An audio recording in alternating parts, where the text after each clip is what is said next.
my daughter Jen said, Dad, you should make a video of what you do on your 0 days. Well, even on my 0 days, I don't get to just sit around and relax. This is a complete gear failure. It's leaked on me twice. So once last fall and once here just recently. To repair it, comes with a little kit. You put a sticky gel underneath there, and then you put a patch over that. I think you can see that fairly well. That one is held up for months, but it's because of the way the design is. That's obviously going to be a weak spot and leak. And here, lo and behold, we had the same exact problem.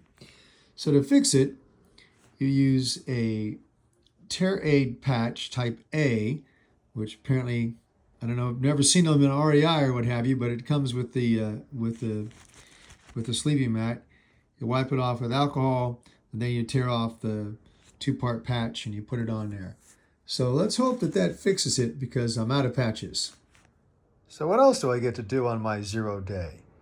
I got to take the bus, which was free, down to Walmart, and I got to try to figure out exactly what to purchase so I could have my 3,500 to 4,000 calories a day, break it up into days, and then see if I did my planning correctly.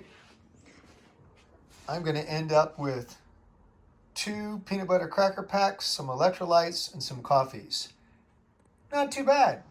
So what else do you do with your 0 day? Well, you take advantage of what's available at the inn you're staying at. You hang out on a couch, you read a book, you relax. Hard for me to do, but this place is really nice. What else do you do when you're on your 0 day? Why, you eat your veggies, of course. This should be great. It's ramps with white bean pesto, or dip, I guess it is.